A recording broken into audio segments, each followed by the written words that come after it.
Back to school, food allergies, the two go hand in hand for many families. Joining us now, an allergist from Rochester General, Dr. Shahzad Mustafa. Thank you so much for joining us. This is a really important topic and one that seems to be growing in popularity recently. Sure. So allergic diseases are certainly increasing in prevalence, and right now about 1 in 13 kids has a food allergy in America. So that's about 2 per classroom. That is something. And in the past, when people thought about food allergies, they really only thought about peanuts, right?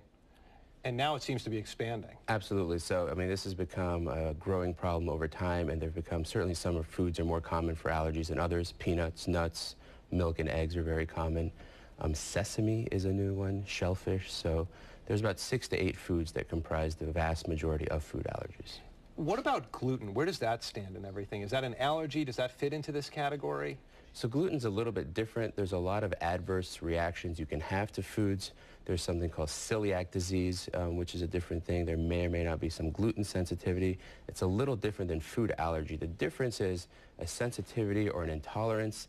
You're not at risk for anaphylaxis, which is a significant, potentially life-threatening reaction, whereas with a true food allergy, you have that risk. For parents who have kids who might have an allergy or they know they have an allergy, what should they do at this point before they head back to school? So for school, very, very important for all kids to have an action plan at school. So parents, it comes with anxiety. You're kind of giving your child care away to the teachers, to the school nurses. So every individual with the food allergy needs to have an action plan and also have an epinephrine auto-injector available at school for them.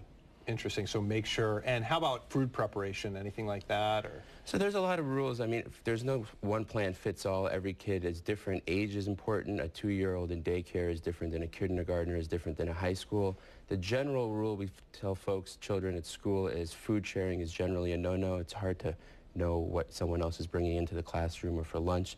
So most kids with food allergy, it's best to, prepare your own foods, take in lunch, buy foods if it's safe, you think, but always have an emergency action plan, always have an epinephrine auto-injector available on hand. Interesting. And for parents with a baby or a toddler, or maybe they're expecting a baby, one issue that I wanted to touch upon is when to introduce foods that can usually be associated with allergies like peanuts and things like that. Just a few years ago, people were being told, don't give them peanut butter at an early age. But now I'm seeing some research saying, actually, you should introduce it earlier. What's your take on this? So that's a great point, and a lot has changed in the world of allergy and food allergy. 5-10 years ago, it was recommended to delay the introduction of foods. The point-blank answer is we were wrong. We were wrong as a medical community. So today, it's really not debatable anymore. All the recommendations, whatever academies and organizations you look at, recommend introducing foods when children start eating. So when a child starts, having solid foods at 4 to 6 months of age, they can have age-appropriate amounts of peanut protein, scrambled eggs, shellfish. There's no reason to hold back.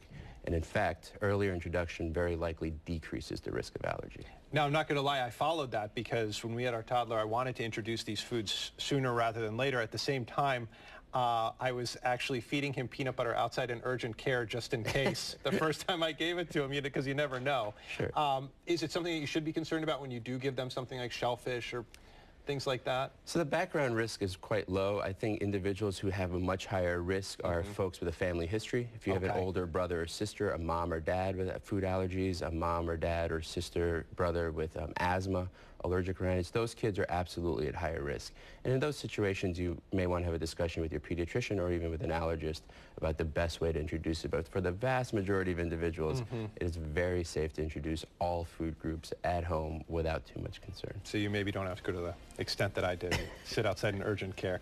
Hey, great discussion. Thank you so much, Dr. Shahzad Mustafa. Thank you for having me. Great discussion.